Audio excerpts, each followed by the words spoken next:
زمانہ دیکھا اور اپنے بابا حسین ابن علی کا زمانہ دیکھا. یعنی کتنے خوش نصیب ہیں امام زین العابدین کہ جنہوں نے تربیت پائی تو 3 اماموں کے زیر تحت. 3 اماموں نے ان کی تربیت کی ہے. اور اس کے علاوہ یہ حدیث جب میں رات کو مطالعہ کر رہی تھی تو ایک حدیث ملی اور بہت ہی جالب حدیث تھی کہ امام صاحب نہج البلاغہ امیر المومنین علیہ السلام نے خود دعا مانگی تھی کہ یا بار الہ کہ مجھے وہ پوتا عطا کر کہ جو میری بیٹیوں کا ساتھی بنے گا, جو میری بہنوں کا, جو میری بیٹیوں کا ساتھ دے گا, میری اولاد کا ساتھ دے گا, جو حسین کے مشن کو لے کر چلے گا, جو حسین کے مقصد کو کامیاب کرے گا, کہ جو حسین کے مقصد کو کامیاب کرنے کے ساتھ محافظ اسلام ہوگا, مجھے وہ پوتا عطا کر. اور اللہ نے ان کی دعا کو قبول کیا. اور زین العابدین جو عابدوں کی زینت ہے, جو سید الساجدین ہے, وہ اس دنیا میں آئے اور آنے کے بعد کہا اس قدر عبادت کرتے تھے, کہا کہ ان کے باغ تھا اور باغ میں 500 درخت تھے, 500 درخت تھے. ہر روز ان کا وتیرہ کیا تھا کہ ہر درخت کے نیچے 2 رکعت نماز ادا کیا کرتے تھے, صبح سے شام اور شام سے صبح ہو جاتی تھی. جب کسی نے سوال کیا یبنا رسول اللہ آپ اس قدر عبادت کرتے ہیں, آپ کا تو پہلے ہی لقب زین العابدین ہے, آپ اس قدر سجدے کرتے ہیں, آپ تو ایک وقت کے امام ہیں, آپ تو معصوم ہیں, آپ کو عبادت کی کیا ضرورت ہے؟ اس وقت میرے مولا نے خوبصورت جملہ فرمایا, کہا جاؤ محمد باقر ذرا صحیفہ علی کو اٹھا کے لے آؤ, جاؤ میرے دادا حیدر کرار کے صحیفے کو لے آؤ. اور جناب محمد باقر گئے حجرے سے, جب صحیفہ علی کو لایا اور میرے مولا نے کھول کر دکھایا اور کہا اے پوچھنے والے تو نے سوال کیا, ابھی تو میں اپنے دادا حیدر کرار کی طرح بھی عبادت کا حق ادا نہیں کر سکا, ابھی تو میں زین العابدین اپنے دادا جیسی عبادت نہیں کر سکتا کہ جس کی ایک ضربت ثقلین کی عبادت پر بھاری تھی, جس کی ایک ضربت ایسی ہوگی تو اس کی ہزاروں ضربتیں کہاں پر عبادت جائیں گی, کہ جس کا سونا بھی عبادت تھا, جس کا اٹھنا بھی عبادت تھا, جس کا بولنا بھی عبادت تھا, جس کا میدانوں میں جانا بھی عبادت تھا, کہ جو بولتا تھا تو وما ینطق عن الہوی الا وحی یوحی کے مصداق نبی جو کہتے تھے وہی کرتا تھا. اور خود حیدر کرار نے کہا کہ میں رسول کے ساتھ اس طرح زندگی گزار رہا تھا کہ جیسے ایک اونٹنی کا بچہ اپنی ماں کے ساتھ ہر جگہ جاتا ہے, کہا میں حیدر کرار رسول کے ساتھ اس طرح زندگی گزار رہا تھا کہ جو رسول کہتے تھے وہی علی ابن ابی طالب کرتے تھے. کہا ضربت ثقلین پر جس کی عبادت افضل ہو اسے کہتے ہیں حیدر کرار, اور میں تو حیدر کرار جیسی عبادت بھی نہیں کر سکتا.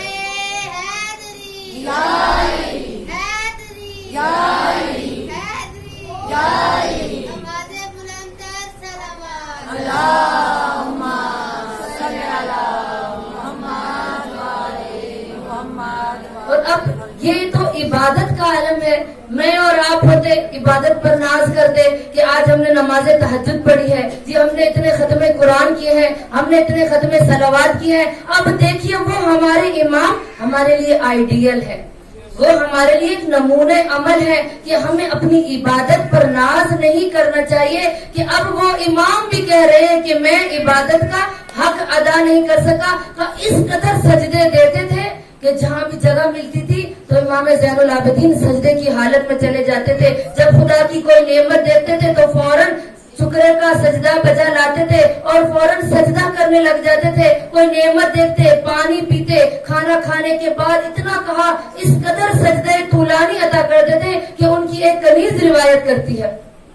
کیا روایت کر رہی ہے؟ ان کی کنیز روایت کرتی ہے کہ ایک دن کہ جب میں امام کے پاس کھانا لے کر آئی تو میں نے دیکھا کہ کھانا میں نے رکھا اور امام سجدے کی حالت میں تھے. کہتی ہے میں چلی گئی, کہا کہ تھوڑی دیر بعد آئی تاکہ میں مولا کو مخاطب کر سکوں کہ مولا میں آپ کے لیے کھانا لے کر آئی ہوں. کہا مولا سجدے کی حالت میں تھے. کہا میں انتظار کرتی رہی, شام ہو گئی لیکن مولا سجدے کی حالت میں تھے. کہا وہی کنیز روایت کرتی ہے, کہا کہ ایک دن ایسا ہوا کہ صبح سے شام, کہا شام سے صبح ہو گئی لیکن مولا سجدے کی حالت میں ہے. اس قدر سجدے طولانی عطا کرتے تھے. کنیز کہتی ہے ایک دن ہم سب نے جو جتنی کنیزیں اور غلام تھے وہ کہتے ہیں کہ ہم نے سوچا کہ مولا اس دنیا سے رخصت ہو گئے, یعنی اس قدر سجدہ طولانی کہ دیکھنے والا یہ سمجھتا تھا کہ امام اس دنیا سے رخصت ہو گئے ہیں. یعنی اس قدر جو سجدے کرے، جو سجدوں کی زینت بن جائے، کہ جس نے عصر عاشور سجدہ کیا،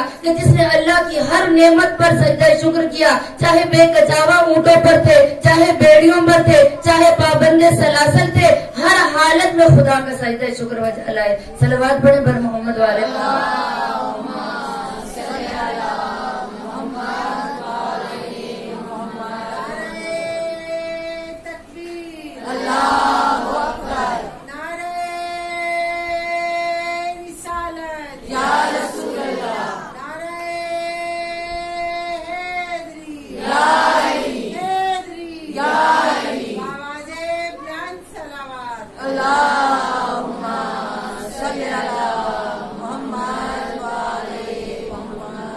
مولا کا ایک لقب ملتا ہے ذو الصفنات.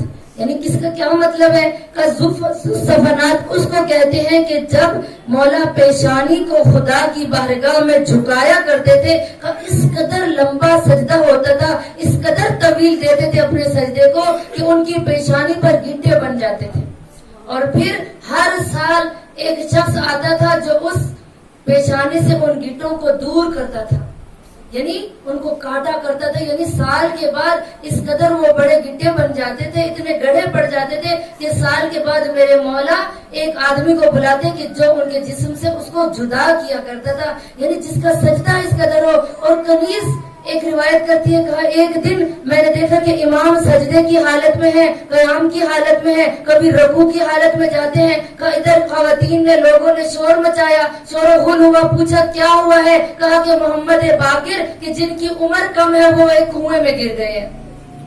کہا لوگوں نے شور مچایا کہ کنویں میں گر گئے ہیں. اب محمد باقر کی عمر بھی کم ہے، اب کوئی بھی کنویں میں چھلانگ نہیں لگا سکتا کہ ہم جائیں گے تو کنویں میں ڈوب جائیں گے. ایک شخص دوڑتا ہوا امام زین العابدین کی خدمت میں آیا، اور خدمت میں آنے کے بعد کہا کہ مولا آپ نماز کو ختم کریں، آپ کا بیٹا کنویں میں گر گیا ہے. اب زوجہ نے بھی شور بچایا، کیونکہ چونکہ وہ معصوم تھے، امام تھے، جانتے تھے کہ اس کے بعد کیا ہوگا، کہ جس اللہ کی میں عبادت کر رہا ہوں، جس خلوص سے میں عبادت کر رہا ہوں، وہ اللہ میرا کبھی نقصان نہیں کر سکتا. اب ادھر مولا نے جب نماز تمام کی، چونکہ ایک ماں تھی، زوجہ نے شور مچایا، کہا یبنا رسول اللہ میرا بیٹا کنویں میں گر گیا ہے اور آپ نماز کو تمام نہیں کر رہے تھے. مولا خاموش رہے، چونکہ ایک امام کی خاموشی بھی مرضی پروردگار ہوتی ہے. اب امام جب کنویں کے پاس گئے اور کنویں سے کہا لا میری امانت کو مجھے واپس کر دے، کہا جیسے ہی کنویں سے مخاطب ہوئے، کنویں کا پانی اوپر آ گیا. اور میرے مولا خوبصورت انداز میں کہتے ہیں کہ جب وہ کنواں وہ چاہ یوسف کو ختم نہیں کر سکا تھا، یوسف کو ڈبو نہیں سکتا تھا، تو میرا بیٹا تو فخر یوسف ہے، تو کیسے ہو سکتا ہے کہ کنواں میرے بیٹے کو اپنے پانی میں ڈبو لیتا. دیکھیے کہ یہ کیا ہے، عبادت میں خلوص شرط ہے. یہ میں اور آپ اگر یہی عمل کریں تو ہم تو نماز ہی توڑ دیں گے. لیکن امام کا نماز پڑھنا اور ہے، ہمارا نماز پڑھنا اور ہے. ان کی خلوص اللہ کی بارگاہ میں اور طرح کا ہے اور ہمارا خلوص اور طرح کا ہے. ہم جب نماز پڑھتے ہیں تو جتنی باتیں بھولی ہوئی ہوتی ہیں وہ نماز کی حالت میں یاد آ جاتی ہیں. لیکن وہ امام تھے، کہا کہ جب وہ سجدے کی حالت میں جاتے تھے، یہ اللہ کی عبادت کرتے تھے، دنیا و مافیہا سے بے خبر ہو کر عبادت کرتے تھے، بھول جاتے تھے کہ کوئی مجھے دیکھ رہا ہے، یہ اب کون سا وقت ہو گیا. اس قدر عبادت کی ہے، کہا کہ بروز محشر دنیا والے ہر کوئی اپنے نام سے پکارا جائے گا، لیکن امام سجاد علیہ السلام کو اللہ بھی قیامت کے دن پکارے گا یا بروز محشر بلائے گا تو کہے گا کہ زین العابدین کو بلاؤ، زین العابدین کو بلاؤ، جس کو بروز محشر بھی اس لقب سے پکارا جائے گا. تو سوچئے کہ ان کی زندگی کتنی فضائل و کمالات سے بھری ہوئی ہے. میں کیا ان کے فضائل بیان کر سکتی ہوں، کیونکہ میرا تو علم بھی ناقص ہے. میں کہتی ہوں شام قیامت کا ستارہ بھی نمودار ہو جائے نا تو ہم فضائل اہل بیت بیان کرنا شروع ہو کر سکتے ہیں، لیکن شام قیامت کا ستارہ نمودار ہو جائے گا، فضائل اہل بیت ختم نہیں ہو سکتے. کیونکہ یہ رسول خدا نے فرمایا تھا، اے علی اگر تمام تمام دریاؤں کا پانی اگر سیاہی بن جائے اور تمام دنیا کے درخت قلم بن جائے اور تمام جنوں انس لکھنے والے بن جائے اور فرشتے لکھنے لگ جائے، دنیا کی تمام مخلوقات لکھنے لگ جائے، تو شام قیامت کا ستارہ تو نمودار ہو سکتا ہے۔ اے حیدر کرار، تیرے فضائل کو کوئی بھی لکھ نہیں سکتا۔ حسینیت زندہ باد، حسینیت زندہ باد، حسینیت زندہ باد، یزیدیت مردہ باد، یزیدیت مردہ باد۔ اور محمد و آل محمد صلوات اللہم صلی علی محمد و آل محمد۔ تو مومنات، یہ بھی علی کا علیپ ہوتا ہے، یہ بھی علی کا علیپ ہوتا ہے۔ اب دیکھیے، اس علی کو لوگ برداشت نہیں کر سکتے تھے، اللہ نے اس علی کو فاتح عرب و عجم بنا کر، فاتح شام بنا کر، فاتح کوفہ بنا کر بھیجا تھا کہ کس طرح سے میرے مولا نے تبلیغ کی ہے۔ پابند سلاسل ہو کر اپنی عظمت کو نہیں بھولے، اپنے کردار کو نہیں چھوڑا، محافظ اسلام کرتے رہے، مقصد حسین ہر جگہ پر بتایا، یہاں تک کہ کہا جاتا ہے کہ میرے مولا اسلام کی خدمت سے دریغ نہیں کرتے تھے، جہاں بھی موقع ملتا تھا وہاں لوگوں کو تبلیغ دین کرتے تھے۔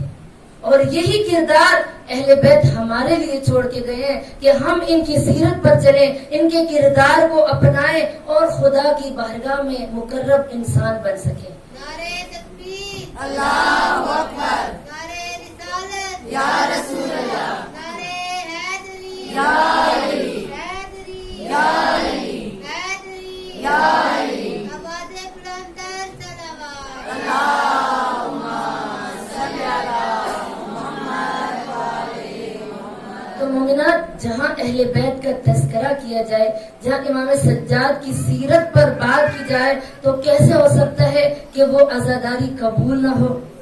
جہاں پہ معرفت کے لفظ دیے جا رہے ہوں اور معرفت والے لوگ بیٹھے ہوں جو سمجھنے والے ہیں، جو سمجھیں گے کہ امام سجاد علیہ السلام، چونکہ لوگوں کے ذہنوں میں، ہم لوگوں کے ذہنوں میں یہی بات دی جاتی ہے کہ امام سجاد کا وتیرہ کیا تھا، بعد از واقعہ کربلا میرے مولا صرف گریا کرتے تھے۔ نہیں عزیزان گرامی، کہ جو امام بن کر آئے ہوں، جو ایک معصوم ہو، وہ اپنے کبھی بھی فریضے سے سبکدوش نہیں ہو سکتے۔ کہ یہ عزاداری، یہ حسین کی مجلس، ہمیں یہ سیرت سید زین العابدین دہرانے کا جو موقع ملا ہے، اس عزاداری کو سمجھے، اس کی بھی اپنی فضیلت ہے۔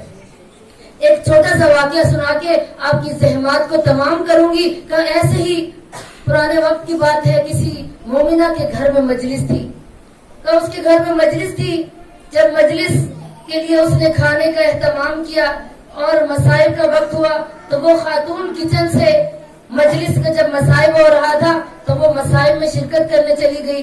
ایک ہمسائی عورت جو اس کے ہمسائے میں رہتی تھی اور ہندو گھرانے سے تعلق رکھتی تھی، اس کے گھر میں آگ ختم ہو چکی تھی، کیونکہ پرانے زمانے میں لوگ آگ کسی کے گھر ہمسایوں سے لیتے تھے، انگارے کوئلے وغیرہ لے کر آتے تھے۔ اسی طرح وہ ہندو خاتون، وہ ہندو لڑکی اس مومنہ کے گھر میں آئی آگ لینے کے لیے، تو کیا دیکھتی ہے کہ مجلس حسین ہو رہی ہے اور سب زاروں قطار رو رہے ہیں، اور جو گھر کے بانی ہے وہ بھی موجود نہیں ہے کچن میں۔ کہتی ہے کہ اس نے کیا دیکھا کہ آگ اس دیگ کے نیچے کم ہو گئی ہے، آگ کی تپش اگر نہیں ہوگی تو یہ تبرک ہے، یہ جو نیاز حسین بن رہی ہے، اس میں صحیح طریقے سے دم نہیں آئے گا۔ کہا اس ہندو لڑکی نے اس آگ کو تیز کیا، اس آگ کو زیادہ روشن کیا، اور آگ کو روشن کرنے کے بعد اپنے حصے کی جو آگ لینے آئی تھی وہ لے کر واپس چلی گئی۔ کہا کچھ عرصہ گزرا، عرصہ گزرنے کے بعد وہ اس دنیا سے چلی گئی۔ آپ سب جانتے ہیں ہندو اپنے مردوں کو دفناتے نہیں ہیں بلکہ ان کو آگ میں جلاتے ہیں۔ اب ہوا کیا کہ جب اس کا بھائی اس کو دفنانے کے لیے لے گئے اور ان کے مذہب کے مطابق جو رسم و رواج تھا دفنانے کا، اس کو دفنانے کا سامان کیا، جب اس کو لکڑیوں کے ڈھیر میں رکھا گیا، کہا پورا اس کا جسم جل گیا، لیکن نہ اس کا سینہ جلا، نہ ہی آگ اس کے ہاتھوں کے قریب آئی۔ اب ان کے جو ماتا تھا یا جو بھی تھا ان کا، وہ پریشان ہو گیا. اس نے اس کے بیٹے سے کہا کہ اس لڑکی کے بھائی سے آ کے کہا کہ یقیناً تمہاری بہن نے کوئی گناہ ایسا انجام دیا ہے کہ یہ آگ ہے، کیونکہ وہ تو آگ کی پوجا بھی کرتے ہیں، آگ کو اپنا رب مانتے تھے. کہا یہ ماتا اس کو قبول نہیں کر رہی ہے، نہ اس کا سینہ جلتا ہے نہ اس کے ہاتھ چلتے ہیں، یقیناً تمہاری بیٹی نے تمہاری بہن نے کوئی گناہ کبیرہ انجام دیا ہے جو آگ اس کو قبول نہیں کرتی. اب وہ اتنے مجمع میں جب اس کے بھائی سے اس کے باپ سے یہ کلام کیا گیا، وہ دونوں پریشان ہوئے، گھر آئے، دوسری بیٹی سے سوال کیا کہ ہماری بیٹی سے کوئی غلطی ہوئی ہے کہ آپ قبول نہیں کر رہی ہے؟ تو اس کی چھوٹی بہن نے کہا نہیں، اس نے ساری زندگی کوئی ایسا غلط کام انجام نہیں دیا ہے، لیکن مجھے یاد ہے کہ ایک دن ہمارے گھر میں آگ ختم ہو گئی تھی، ہمسایوں کے گھر مجلس حسین ہو رہی تھی، یہ آگ لینے کے لیے گئی تھی، یہ آگ لینے کے لیے گئی تھی. اور جب یہ آگ لینے کے لیے گئی تو اس نے آ کر مجھے بتایا کہ جو نیاز بن رہی تھی، جو تبرک کا اہتمام کر رہا تھا، اس کے اندر آگ کی تپش کم تھی، اگر میں آگ کو روشن نہ کرتی تو وہ نیاز صحیح طریقے سے نہ بنتی. کہا ادھر پھر جب مجلس ختم ہوئی تو سب لوگ ماتم کر رہے تھے، تو میرا دل بھی چاہا، میں نے یکدم اپنے ہاتھ کو اٹھایا اور اپنے سینے پر مارا، میں نے اپنے سینے پر مارا. تو اس وجہ سے شاید ان کے مطابق، چونکہ ان کے مذہب میں ماتم یا مجلس حسین تو ہے نہیں، کہ اس کے مطابق میری بہن نے یہ گناہ ضرور کیا ہے. اب اس کے بھائی نے یہ سنا، آیا دوبارہ اس کے پاس، آ کر کہا کہ ماتا اگر اس کو قبول نہیں کرتی، میری بہن نے کوئی گناہ نہیں کیا ہے، یہ اس طرح مجلس حسین میں گئی تھی اور اس لیے آگ اس کو قبول نہیں کر رہی ہے. اب وہ شخص خاموش ہو گیا. کہا رات گزری، اس کے خواب میں حسین ابن علی آئے اور کہا اے شخص، تو نے کہا تھا اس نے کوئی گناہ انجام دیا ہے، یہ چاہے ہندو مذہب سے تعلق رکھتی تھی لیکن میری مجلس ہو رہی تھی، میرے نام کی نیاز بن رہی تھی، اس نے آگ کو روشن کیا تھا اپنے ہاتھوں سے، تو ہو کیسے سکتا ہے؟ دنیا کی آگ تو دور کی بات ہے، بروز محشر کوئی اللہ کی جہنم کی آگ بھی اس کے ہاتھوں کو چھو نہیں سکتی. اور اس نے جب میرا نام سنا تو بے ساختہ ہاتھ کو اپنے سینے پر مارا تھا، اس لیے اس کے سینے کو دنیا کی آگ قبول نہیں کر رہی. نعرہ تکبیر، اللہ اکبر، نعرہ تکبیر، اللہ اکبر، نعرہ رسالت، یا رسول اللہ، نعرہ رسالت، یا رسول اللہ، نعرہ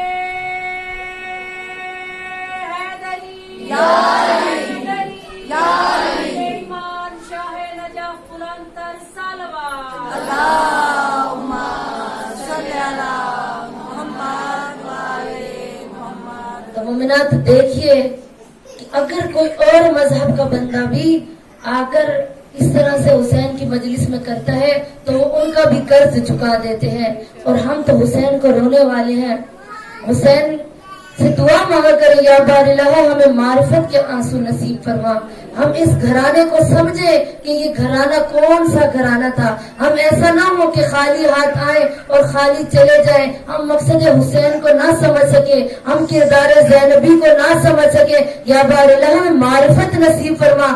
یاد رکھیے گا مومنات، اگر معرفت نہ ہوئی تو ہمارا لیے وسیلہ نجات یہ اہل بیت نہیں بن سکتے. کہ آج امام سجاد علیہ السلام کا چھوٹا سا ذکر کرنا ہے کہ امام سجاد کہ جو روتے رہے وہ کس وجہ سے روتے رہے، کہ وہ غیرت کے آنسو، وہ غیور امام اپنی پھپھیوں کو بے ردا دیکھ کر اس قدر روئے. کہا کہ میں کفن میں بھی روؤں گا، میں قبر میں بھی روؤں گا، میں حشر میں بھی روؤں گا. کہا پانی لایا جاتا تب بھی امام سجاد گریہ کیا کرتے تھے. کہا نجف میں ایک عالم دین امام سجاد کے مصائب بیان کر رہے تھے، اور جب اس بات پر پہنچے نا کہ وقت کے امام جو تھے امام سجاد اس وقت خون کے آنسو روتے تھے، ایک طالب علم کھڑا ہوا. کہا استاد آپ نے کہا ہے کہ مولا سجاد جب تک زندہ رہے خون کے آنسو روئے، مجھے یقین نہیں آتا کہ ان کے آنسو پانی والے ختم ہو گئے تھے کہ وہ خون رونے لگے تھے. کہا ایسی کیا ہوا کہ جب وہ استاد خاموش ہو گئے، استاد خاموش ہوئے اور تھوڑی دیر کے بعد جو رومال ان کے پاس تھا انہوں نے اپنی آنکھوں سے لگانے کے بعد ادھر رومال واپس رکھا ممبر پر. وہ شاگرد کہتا ہے میں نے کیا دیکھا کہ میرے استاد نے جو رومال سے اپنے آنسو پوچھے ہیں اس کے اندر تھوڑے تھوڑے خون کے قطرے نظر آ رہے ہیں. پھر وہ استاد کا شاگرد تھا، وہ کہتا ہے میں رونا شروع ہو گیا. میں نے کہا آج ایک سید زادہ کہ جو اعلیٰ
زخمی لبوں سے